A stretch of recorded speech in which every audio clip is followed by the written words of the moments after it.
എല്ലാ പ്രിയപ്പെട്ട കൂട്ടുകാർക്കും സ്മിതൂസ് വേൾഡിൻ്റെ പുതിയ വീഡിയോയിലേക്ക് സ്വാഗതം. ഇന്ന് വളരെ ടേസ്റ്റി ആയിട്ടുള്ള ഒരു പലഹാരത്തിൻ്റെ റെസിപ്പിയാണ്.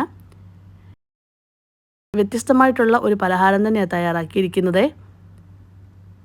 ഇതിൻ്റെ കൂടെ എന്തെങ്കിലും കറികളൊക്കെ ഉണ്ടെങ്കിൽ വളരെ ടേസ്റ്റിയായിട്ട് നമുക്ക് കഴിക്കാൻ പറ്റുന്ന ഒരു പലഹാരം തന്നെയാണ്. എന്താണെന്ന് നോക്കിയാലോ. ഞാൻ ആദ്യം കുറച്ച് കപ്പയാണ് എടുത്തിരിക്കുന്നത്. ഇത് 700 ഗ്രാം കപ്പയുണ്ട്. ചെറിയ കഷ്ണങ്ങളായി മുറിച്ച് കഴുകി വൃത്തിയാക്കി നമുക്ക് അടുപ്പത്തേക്ക് വേവിക്കാൻ വെക്കാവുന്നതാണ്. കപ്പയെല്ലാം നന്നായിട്ട് ഒന്ന് തിളച്ച് വന്നിട്ടുണ്ട്. നമ്മൾ വെള്ളം ഒഴിച്ചു കൊടുത്തെല്ലാം നല്ലതായിട്ട് തിളച്ച് വന്നിട്ടുണ്ട്. ഇങ്ങനെ തിളച്ച് വരുന്ന സമയത്ത് ഇതിലേക്ക് ആവശ്യത്തിന് ഉപ്പ് നമുക്ക് ചേർത്ത് കൊടുക്കാം. അതിനോടൊപ്പം തന്നെ ഒരു 1/4 ടീസ്പൂൺ മഞ്ഞൾപ്പൊടിയും കൂടെ ചേർത്ത് കൊടുത്ത് വീണ്ടും ഞാൻ അടച്ചു വെച്ച് വേവിക്കുകയാണ്. കപ്പ നന്നായിട്ട് വെന്ത് കിട്ടുന്നിടം വരെ വേവിച്ചെടുക്കണേ. ഇപ്പം കപ്പയെല്ലാം വെന്തിട്ടുണ്ട്. ആ വെള്ളമെല്ലാം ഊറ്റിക്കളഞ്ഞ് ഞാൻ ഇതൊന്ന് കുഴച്ചെടുക്കുകയാണ്. ഇങ്ങനെ തന്നെ ഇതിനെ ഒന്ന് കുഴച്ചെടുക്കണേ. അല്ലെങ്കിൽ തവി വെച്ചോ എങ്ങനെയാണെന്ന് വെച്ചാൽ ഇതിനെ ഒന്ന് കുഴച്ച് യോജിപ്പിച്ചെടുക്കുക. മിക്സിയുടെ ജാറിലിട്ട് അടിച്ചെടുക്കരുത്.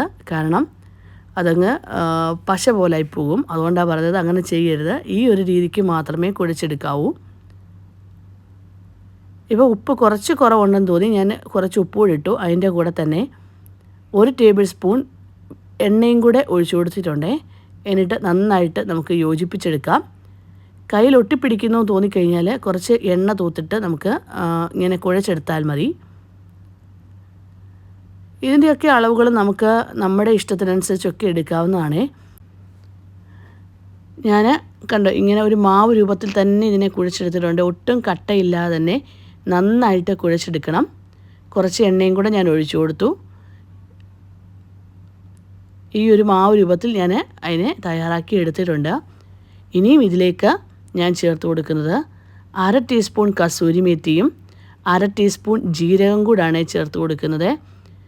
ഇനിയും കസൂരി മേത്തിക്ക് പകരം മല്ലിയില വേണമെങ്കിലും നമുക്ക് ചേർത്ത് കൊടുക്കാം. ഞാനൊരു ഓപ്ഷനാണ് പറയുന്നത്. അല്ലാതെ നിങ്ങൾ മല്ലിയില ചേർത്തു അല്ലെങ്കിൽ നിങ്ങൾ കസൂരി മേത്തി ചേർത്തു ഞങ്ങളോട് മല്ലിയില ചേർക്കാൻ പറയുന്നു, ഇങ്ങനെയല്ല ഞാൻ പറഞ്ഞത്.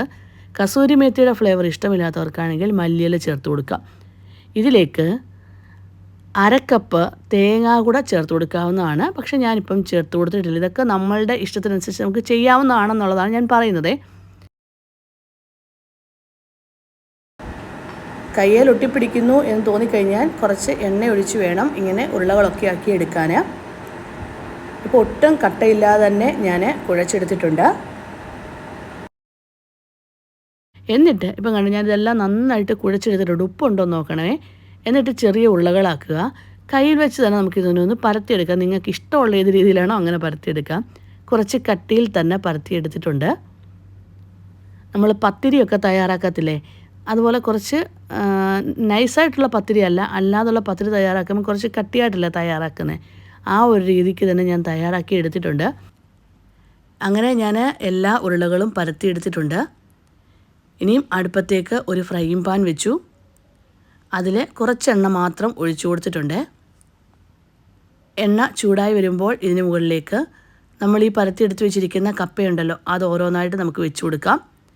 തിരിച്ചും മറിച്ചും ഇട്ട് നമുക്കൊന്ന് ഫ്രൈ ചെയ്തെടുക്കാവുന്നതാണ്.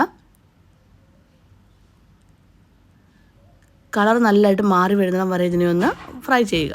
ഞാൻ കാണിക്കാം ഇപ്പോൾ അതിൻ്റെ കളർ എങ്ങനെയാണ് ഇരിക്കേണ്ടതെന്നുള്ളത്. ഉണ്ടോ ഈ ഒരു രീതി, അതായത് നല്ല ക്രിസ്പി ആയിട്ട് കിട്ടുന്നിടം വരെ അതിനെയൊന്ന് ഫ്രൈ ചെയ്തെടുക്കുക. ഇത്രയും മാത്രമേ ഉള്ളൂ കേട്ടോ. വളരെ ടേസ്റ്റി ആയിട്ടുള്ള ഒരു പലഹാരം തന്നെയാണ്. ഇങ്ങനെ നമ്മളൊന്ന് ചുട്ടെടുക്കുമ്പോൾ പുറം ഭാഗം നല്ല ക്രിസ്പി ആയിട്ടിരിക്കുകയും ചെയ്യും, അകത്തെ ഭാഗം നല്ല സോഫ്റ്റുമായിരിക്കും. കപ്പ വെച്ചുള്ള നല്ല ഒന്നാന്തരം ഒരു പലഹാരത്തിൻ്റെ അപ്പത്തിൻ്റെ റെസിപ്പിയാണ് തയ്യാറാക്കിയിരിക്കുന്നത്. ഇതിൻ്റെ കൂടെ നല്ലൊരു കറിയും കൂടി ഉണ്ടെങ്കിൽ വളരെ ടേസ്റ്റിയാണേ. കപ്പ ഇനിയും കിട്ടുമ്പോൾ ഈ ഒരു റെസിപ്പി ഒന്ന് ചെയ്ത് നോക്കിയോളൂ. എന്നിട്ട് ഇഷ്ടമായെങ്കിൽ ഒന്ന് ലൈക്ക് ചെയ്യാനും ഷെയർ ചെയ്യാനും സബ്സ്ക്രൈബ് ചെയ്യാനും കമൻറ്റ് ബോക്സിൽ കമൻറ്റ് ചെയ്യാനും മറന്നു പോകലേ. Thank you for watching.